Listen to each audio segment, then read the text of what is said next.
Hi dears, welcome back to my YouTube channel. അപ്പോൾ ഇതുപോലൊരു plain material നിങ്ങളുടെ കയ്യിലുണ്ടെന്ന് വിചാരിക്കുക. അപ്പോൾ ഈ ഒരു മെറ്റീരിയലിൽ നിങ്ങൾക്ക് തന്നെ നിങ്ങളുടെ മെഷീൻ വെച്ചിട്ട് ഒരു മെഷീൻ എംബ്രോയ്ഡറി ചെയ്തെടുക്കാനായിട്ട് എങ്ങനെയാണെന്നാണ് ഇന്നത്തെ വീഡിയോയിൽ കാണിച്ചു തരുന്നത്.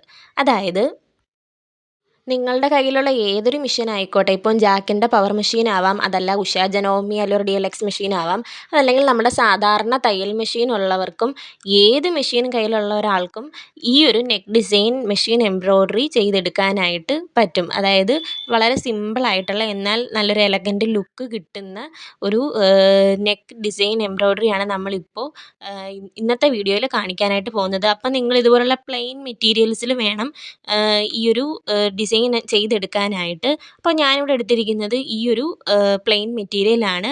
ഇനി നിങ്ങൾ ശ്രദ്ധിക്കേണ്ടുള്ള ഒന്നാമത്തെ കാര്യം എന്ന് വെച്ച് കഴിഞ്ഞാൽ, നിങ്ങൾ എടുക്കുന്ന ഏത് മെറ്റീരിയലാണോ അതിൽ കോൺട്രാസ്റ്റായിട്ട് ചേരുന്ന കളർ ഓഫ് ത്രെഡ് ആയിരിക്കണം നിങ്ങൾ എടുക്കേണ്ടത്. അതായത് ഇപ്പം ഞാനിവിടെ എടുത്തിരിക്കുന്നത് ഈ ഒരു മെറൂൺ കളർ മെറ്റീരിയലാണല്ലോ. അപ്പോൾ അതിനകത്ത് ഏറ്റവും കൂടുതൽ ചേരുന്നത് ഏത് കളറാണോ ആ ഒരു കളറിൻ്റെ നൂല് വേണം നമ്മൾ ഈ ഒരു ഡിസൈനിനായിട്ട് ഉപയോഗിക്കാനായിട്ട്. അതായത് ഇപ്പോൾ ഇതിനകത്ത് ഞാൻ വെള്ള നൂലാണ്, വെള്ള നൂല് വെച്ചിട്ടാണ് ഞാൻ ഈ ഒരു മെഷീൻ എംബ്രോയ്ഡറി ആ ഒരു നെക്ക് ഡിസൈൻ ചെയ്തെടുക്കുന്നത്. അപ്പോൾ നമുക്ക് നേരെ ഈ ഒരു ഡിസൈൻ എങ്ങനെയാണ് ചെയ്തെടുക്കുന്നതെന്ന് നോക്കാം.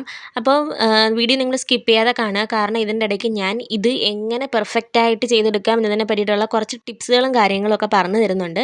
അപ്പോൾ നമുക്ക് വീഡിയോയിലോട്ട് പോകാം. അപ്പോൾ ആദ്യം നമ്മൾ മാർക്കിംഗ് ആണ് ഇതിനകത്ത് ചെയ്തിട്ടുള്ളത്. അപ്പോൾ നമ്മൾ ഏതൊരു നെക്ക് ഡിസൈൻ ചെയ്താലും അതിനകത്ത് നിങ്ങൾ മാർക്ക് ചെയ്തതിന് ശേഷം മാത്രം നിങ്ങൾ സ്റ്റിച്ച് ചെയ്യാനായിട്ട് തുടങ്ങുക. അപ്പോൾ ഞാൻ ഈ ഒരു ക്ലോത്തിനെ രണ്ടായിട്ട് ഇവിടെ മടക്കി എടുത്തിട്ടുണ്ട്. എന്നിട്ട് അതിലേക്ക് ഞാൻ 3 ഇഞ്ച് നെക്ക് വിട്ടും ഒരു 6 ഇഞ്ച് നെക്ക് ലെങ്തും മാർക്ക് ചെയ്ത് കൊടുക്കുന്നുണ്ട്. ഇത് നമ്മൾ ഇങ്ങനെ മാർക്ക് ചെയ്യുന്നത് എന്തിനാണെന്ന് ചോദിച്ചു കഴിഞ്ഞാൽ, നമ്മളിപ്പോൾ ചെയ്തെടുക്കാൻ പോകുന്നൊരു നെക്ക് ഡിസൈൻ എന്ന് പറഞ്ഞാൽ ഒരു ലൈൻ എംബ്രോയ്ഡറി ആണ്. അപ്പം ആ ഒരു നെക്കിൻ്റെ ഷേപ്പ് നമ്മൾ വരച്ചതിന് ശേഷം ഈ ഒരു ലൈൻ എംബ്രോയ്ഡറി ചെയ്ത് കഴിഞ്ഞാൽ കുറച്ചും കൂടി ഫിനിഷിങ് കിട്ടും. അതാണ് നമ്മുടെ ഒന്നാമത്തെ ടിപ്പ്. അപ്പം ഞാനിവിടെ 3 ഇഞ്ച് നെക്ക് വിഡ്ത്തും 6 ഇഞ്ച് നെക്ക് ലെങ്തിലും ഇതുപോലെ ഒരു ബോക്സ് വരച്ചെടുത്തിട്ടുണ്ട്. എന്നിട്ട് ഞാനൊരു റൗണ്ട് ഷേപ്പ് നെക്കാണ് കൊടുക്കുന്നത്. നിങ്ങൾക്ക് ഇഷ്ടമുള്ള നെക്ക് കൊടുക്കാം, നെക്ക് ഷേപ്പ് കൊടുക്കാം. റൗണ്ടോ അല്ലെന്നുണ്ടെങ്കിൽ സ്ക്വയറോ മറ്റെന്ത് ഷേപ്പ് വേണമെങ്കിലും നിങ്ങൾക്ക് കൊടുക്കാം. അപ്പം ഞാനിവിടെ കൊടുക്കുന്നത് റൗണ്ടാണ്. ഇനി അടുത്തൊരു ടിപ്പെന്ന് പറഞ്ഞാൽ, നിങ്ങളെടുക്കുന്ന മെറ്റീരിയൽ ഉണ്ടല്ലോ, അതിപ്പോൾ കുർത്തി മെറ്റീരിയൽ നിങ്ങൾ ആദ്യം ഒരു സാമ്പിള് ഒരു റഫായിട്ട് വേറൊരു മെറ്റീരിയൽ നിങ്ങൾ ചെയ്ത് നോക്കുക. അപ്പം ഇതിപ്പം സാധാരണ എല്ലാ തയ്യൽ ജസ്റ്റ് ഒന്ന് മെഷീൻ ചവിട്ടാൻ പഠിച്ചവർക്ക് വരെ ഇത് ചെയ്തെടുക്കാനായിട്ട് പറ്റും. ഒരു പ്ലെയിൻ മെറ്റീരിയൽ വാങ്ങിച്ചിട്ട് നമ്മൾ അതിനകത്ത് ഇതുപോലൊന്ന് ചെയ്ത് നോക്കിയാലും മതി. അപ്പം വേറൊരു ടിപ്പെന്ന് വെച്ച് കഴിഞ്ഞാൽ, നിങ്ങളെടുക്കുന്ന തുണി നന്നായിട്ട് അയൺ ചെയ്യുക. നന്നായിട്ട് തേച്ച് ചുളിവുകളൊക്കെ മാറ്റിയതിന് ശേഷം മാത്രം നിങ്ങൾ ഏതൊരു മെഷീൻ എംബ്രോയ്ഡറി ആയാലും ചെയ്തെടുക്കുക. അപ്പം ഇതിപ്പോൾ നമ്മൾ ഹാൻഡ് എംബ്രോയ്ഡറി ചെയ്യുന്നതിനേക്കാൾ വളരെ എളുപ്പത്തിൽ നമുക്ക് ഈ ഒരു മെഷീൻ എംബ്രോയ്ഡറി ചെയ്ത് എടുക്കാനായിട്ട് പറ്റും. കാണാനും നല്ലൊരു എലഗൻറ്റ് ലുക്ക് കിട്ടുന്നൊരു ഡിസൈനാണ് നമ്മളിപ്പോൾ ചെയ്യാനായിട്ട് പോകുന്നത്. ഇനി നമ്മൾ ആ നെക്ക് റൗണ്ട് ഷേപ്പ് മാർക്ക് ചെയ്ത അതിൻ്റെ ആ ഒരു സെൻറ്റർ ഭാഗം ഉണ്ടല്ലോ, അവിടുന്ന് താഴേക്ക് ഞാനൊരു 6.5 ഇഞ്ച് മാർക്ക് ചെയ്ത് കൊടുത്തു. ഇനി നമ്മൾ ആ ഒരു പോയിന്റിൽ നിന്നും ഇതുപോലെ ടേപ്പ് വെച്ചിട്ട് ചരിച്ച്, അതായത് നമ്മുടെ ഒരു ചരിഞ്ഞ ഷേപ്പിൽ ഒരു ലൈൻ വരച്ച് കൊടുക്കുന്നുണ്ട്.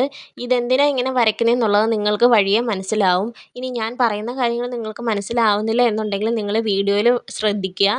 അപ്പോൾ നിങ്ങൾക്ക് നന്നായിട്ട് മനസ്സിലാവുന്നതായിരിക്കും. ഇനി ഈ ഒരു പോയിന്റിൽ ടേപ്പ് വെച്ചിട്ട് നമ്മളൊരു 1/2 ഇഞ്ച് മാർക്ക് ചെയ്ത് കൊടുക്കുന്നുണ്ട്. നിങ്ങൾ പ്രത്യേകം ശ്രദ്ധിക്കുക, നമ്മൾ തുണി രണ്ടായിട്ട് മടക്കിയിട്ടതിന് ശേഷമാണ് ഈ ഒരു മാർക്കിംഗ് എല്ലാം മാർക്ക് ചെയ്ത് കൊടുക്കുന്നത്. ഇനി ആദ്യം നമ്മളൊരു 1/2 ഇഞ്ച് മാർക്ക് ചെയ്ത് കൊടുത്തിട്ടുണ്ട്. ഇനി അവിടെ നിന്നും വീണ്ടും മുന്നോട്ടേക്ക് ഒരു 1/2 ഇഞ്ച് മാർക്ക് ചെയ്ത് കൊടുക്കുക. ഇങ്ങനെ സ്ട്രെയിറ്റ് ആയിട്ട് 1/2 ഇഞ്ച് വീതം നിങ്ങൾ മാർക്ക് ചെയ്ത് കൊടുക്കുക. അങ്ങനെ ഞാനിവിടെ ഈ അറ്റം മുതൽ അങ്ങേ അറ്റം വരെ 1/2 ഇഞ്ച് വീതം മാർക്ക് ചെയ്ത് കൊടുത്തിട്ടുണ്ട്. ഇനി 1/2 ഇഞ്ച് മാർക്ക് ചെയ്ത് നമ്മൾ ആ ഒരു പോയിന്റ് ഉണ്ടല്ലോ, അതിലേക്ക് താഴേക്ക് നമ്മൾ ഇതുപോലെ ലൈൻ വരച്ച് കൊടുക്കുക. ഓരോ 1/2 ഇഞ്ചിലും ടേപ്പ് ഇതുപോലെ വെച്ചിട്ട് സ്ട്രെയിറ്റ് ലൈൻ താഴേക്ക് വരച്ച് കൊടുക്കുക. താഴേക്ക് ലൈൻ വരച്ച് കൊടുക്കുമ്പോൾ നമ്മൾ അടിവശത്ത് ഒരു ചരിച്ചൊരു ലൈൻ വരച്ചില്ലേ, അവിടെ വേണം കൊണ്ടുവന്ന് നിർത്താനായിട്ട്. ഇനി നമ്മൾ ഈ ഒരു പോർഷനിൽ എത്തുമ്പോൾ മുകളിലോട്ടും നമ്മുടെ വരയൊന്ന് ജോയിൻ ചെയ്ത് കൊടുക്കുക. നമ്മുടെ ആ നെക്കിൻ്റെ ഭാഗത്തൊക്കെ മുകളിലോട്ടും ഇതുപോലെ വരകൾ ജോയിൻ ചെയ്ത് കൊടുക്കണം. ഒരു സൈഡ് ഫുള്ള് നമ്മുടെ ഡിസൈൻ വരച്ചെടുത്തിട്ടുണ്ട്. ഇനി ഇതേപോലെ തന്നെ നമുക്ക് അപ്പുറത്തെ സൈഡിലും വരയ്ക്കണം. അപ്പോൾ അതിന് മുമ്പായിട്ട് നമ്മുടെ സെൻറ്ററിലൊന്ന് ഇതുപോലെ ഒന്ന് കട്ട് ചെയ്ത് കൊടുക്കുക. ഇനി അപ്പുറത്തെ സൈഡിൽ നമ്മൾ ഇതുപോലെ വരയ്ക്കേണ്ട ആവശ്യമില്ല. തുണി ഇതുപോലെ ഒന്ന് തിരിച്ച് മടക്കിയിട്ട് ഒന്ന് പുറത്തൊന്ന് തട്ടി കൊടുത്തു കഴിഞ്ഞാൽ ഇതേ സെയിം ഡിസൈൻ നമുക്ക് അപ്പുറത്തെ സൈഡിലും പതിഞ്ഞ് കിട്ടും. അപ്പോൾ ഈ ഒരു ഡിസൈൻ എനിക്കിവിടെ പതിഞ്ഞ് വന്നിട്ടുണ്ട്. വീഡിയോയിൽ നിങ്ങൾക്ക് എത്രത്തോളം കാണാൻ പറ്റുമെന്ന് അറിയത്തില്ല. ഇനി ഞാൻ അത് കുറച്ച് വ്യക്തമായിട്ടൊന്ന് കാണാൻ വേണ്ടിയിട്ട് ഇതുപോലൊന്ന് ലൈൻ വരച്ച് ഫില്ല് ചെയ്ത് കൊടുക്കുന്നുണ്ട്.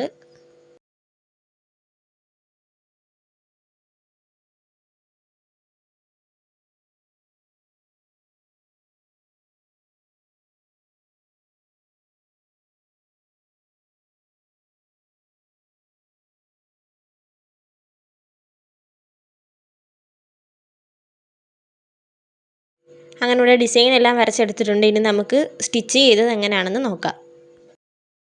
അപ്പോൾ ഇനി ഈ ഒരു ലൈനിലൂടെ സ്റ്റിച്ച് ചെയ്യാനായിട്ട് ഞാൻ എടുത്തിരിക്കുന്നത് വെള്ള നൂലാണ്. നിങ്ങൾക്ക് ഏത് നൂലാണോ നിങ്ങളുടെ ആ ഒരു ഡ്രസ്സിൻ്റെ കളറിന് മാച്ചിങ് ആവുന്നത് അതനുസരിച്ചിട്ട് നിങ്ങൾ നൂല് സെലക്ട് ചെയ്യുക.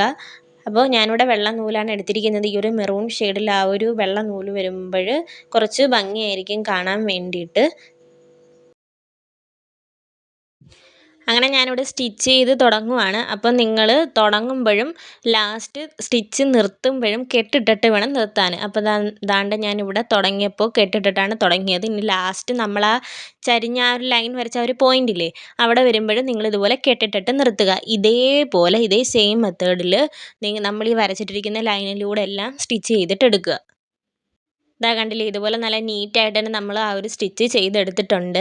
ഇനി ഇതിനകത്ത് നിങ്ങൾക്ക് വേണമെന്നുണ്ടെങ്കിൽ ഈ നമ്മുടെ കാണിയുടെ അകലം ഉണ്ടല്ലോ, നമ്മുടെ ത്രെഡ് ടെൻഷൻ എന്ന് പറയും, അതിൻ്റെ അകലം കൂട്ടിയും കുറച്ചും ഇടാൻ പറ്റും. അതായത് നമ്മുടെ മെഷീനിനകത്ത് നമ്മൾ നൂലിൻ്റെ അകലം നമുക്ക് അതായത് ഒരു തയ്യൽ വന്നതിന് ശേഷമുള്ള അടുത്ത തയ്യൽ വരുന്ന ആ ഒരു ഗ്യാപ്പ് ഉണ്ടല്ലോ, അത് കൂട്ടിയും കുറച്ചും ഇടാനായിട്ട് പറ്റും. അപ്പോൾ ഞാനിവിടെ അത് കുറച്ചാണ് ഇട്ടിരിക്കുന്നത്. ഞാനിവിടെ 2ലാണ് ഇട്ടിരിക്കുന്നത്. അപ്പോൾ അത് അങ്ങനെ കുറച്ചിട്ടതിന് ശേഷം ഇങ്ങനെ സ്റ്റിച്ച് ചെയ്യുമ്പോൾ കുറച്ച് അടുപ്പിച്ച് നമുക്ക് സ്റ്റിച്ച് കിട്ടും.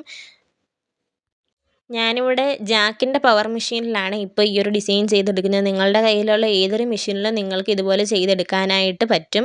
അങ്ങനെ ഞാനിവിടെ ഓരോ ലൈനിലൂടെയും ഇതുപോലെ അടിച്ചെടുക്കുകയാണ്. ഇവിടെ ഇപ്പോൾ ഞാനിവിടെ ചോക്ക് വെച്ചിട്ട് ഈ ഒരു ലൈൻസൊക്കെ മാർക്ക് ചെയ്തത് കൊണ്ടാണ് ആ ചോക്കിൻ്റെ പാട് നമ്മൾ സ്റ്റിച്ച് ചെയ്തിട്ട് അവർ ചോക്കിൻ്റെ പാട് അതേ കണക്ക് കിടക്കുന്നത്.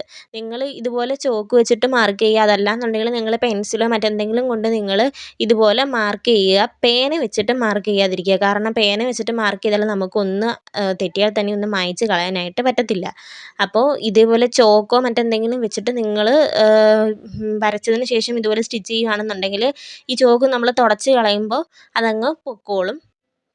ദാണ്ടെ ഇപ്പം നല്ല നീറ്റായിട്ട് ഞാനൊരു 3-4 തവണ ഇതുപോലെ 3-4 ലൈൻസ് ഞാനിതുപോലെ അടിച്ചെടുത്തിട്ടുണ്ട്. ഇനി ഇതേപോലെ നമുക്ക് ബാക്കിയുള്ള ഫുള്ള് ലൈൻസും അടിച്ചെടുക്കാം. എൻ്റെ ഈ ഒരു ചാനൽ ആദ്യമായിട്ടാണ് നിങ്ങൾ കാണുന്നത് എന്നുണ്ടെങ്കിൽ ചാനൽ സബ്സ്ക്രൈബ് ചെയ്യുക. ഇതുപോലുള്ള ഇൻട്രസ്റ്റിംഗ് ആയിട്ടുള്ള എംബ്രോയ്ഡറി ഐഡിയാസും മറ്റ് മെഷീൻ റിലേറ്റഡ് ആയിട്ടുള്ള വീഡിയോസും സ്റ്റിച്ചിങ് റിലേറ്റഡ് വീഡിയോസുമാണ് ഞാൻ ഇതിൽ ചാനലിൽ അപ്ലോഡ് ചെയ്യുന്നത്. അപ്പോൾ കൂടുതൽ വീഡിയോസിനായിട്ട് നിങ്ങൾ ചാനൽ സബ്സ്ക്രൈബ് ചെയ്യണം. പിന്നെ നിങ്ങളുടെ കമൻറ്റുകൾ, അതായത് നിങ്ങളുടെ അഭിപ്രായങ്ങൾ നിങ്ങൾ കമൻറ്റുകളായിട്ട് ഇടുക. അപ്പോൾ നമ്മൾ വരച്ച ലൈനിലെല്ലാം ഇതുപോലെ സ്റ്റിച്ച് ചെയ്ത് എടുത്തിട്ടുണ്ട്. ഇനി നമ്മുടെ മുകളിൽ ഇതുപോലെ നൂലൊക്കെ ഇതുപോലെ കട്ട് ചെയ്യാനായിട്ട് കിടപ്പുണ്ടായിരിക്കും. ആ നൂലൊക്കെ അങ്ങ് കട്ട് ചെയ്ത് കളയുക. ഇനി വേണമെന്നുണ്ടെങ്കിൽ നിങ്ങൾക്ക് ഇതേ രീതിയിൽ തന്നെ സ്ലീവിലും ഒക്കെ ഡിസൈൻ ചെയ്യാവുന്നതാണ്. അപ്പം ഇതിപ്പം കുറച്ച് ഗ്യാപ്പിലാണ് നമ്മുടെ ലൈൻസ് ഇട്ട് കൊടുത്തിരിക്കുന്നത്. അതായത് 1/2 ഇഞ്ച് ഗ്യാപ്പിലാണ് ഇട്ട് കൊടുത്തിരിക്കുന്നത്. അപ്പം ഇതിൻ്റെ ഇടയിൽ ആ ഒരു 1/2 ഇഞ്ച് ഗ്യാപ്പ് ഉണ്ടല്ലോ, അവിടെ ഒരു ലൈനും കൂടി ഇട്ട് കൊടുക്കുക. ഇതേ രീതിയിൽ നിങ്ങൾക്ക് ചെയ്യാം. ഇവിടെ താഴെ വേണമെന്നുണ്ടെങ്കിൽ നിങ്ങൾക്ക് വല്ല ബീഡ്സോ എന്തെങ്കിലുമൊക്കെ വെച്ചിട്ട് നിങ്ങൾക്ക് ഈ ഒരു ഡിസൈൻ ഇവിടെ വെച്ച് കംപ്ലീറ്റ് ചെയ്യാവുന്നതാണ്. അപ്പം ഞാൻ കരുതി കുറച്ചും കൂടി ഇതിന് വേണ്ടിയിട്ട് ഇതിൻ്റെ സെൻറ്ററിലും കൂടെ ഓരോ ലൈൻ കൊടുക്കാമെന്ന്. അപ്പോൾ അതിനാണ് ഞാൻ ഇങ്ങനെ ഈ ഒരു പെൻസിൽ വെച്ചിട്ട് ഇതുപോലെ മാർക്ക് ചെയ്യുന്നത്. അതായത് നമ്മളിപ്പം വരച്ച ആ ലൈനിൻ്റെ ഇടഭാഗത്ത് ഇതുപോലെ ഓരോ സ്ഥലത്തും ഇതുപോലെ പെൻസിൽ വെച്ചിട്ടൊന്ന് മാർക്ക് ചെയ്ത് കൊടുക്കുക. ഇനി നേരത്തെ ചെയ്തതുപോലെ തന്നെ നമ്മൾ മുകളിൽ നിന്ന് താഴേക്ക് നമ്മൾ ആ പെൻസിൽ വെച്ച് മാർക്ക് ചെയ്ത ആ ഒരു പോയിന്റ് ഉണ്ടല്ലോ, അവിടം വരെ കൊണ്ടുവന്ന് സ്റ്റിച്ച് ചെയ്തിട്ട് കെട്ടിട്ടിട്ട് നിർത്തുക.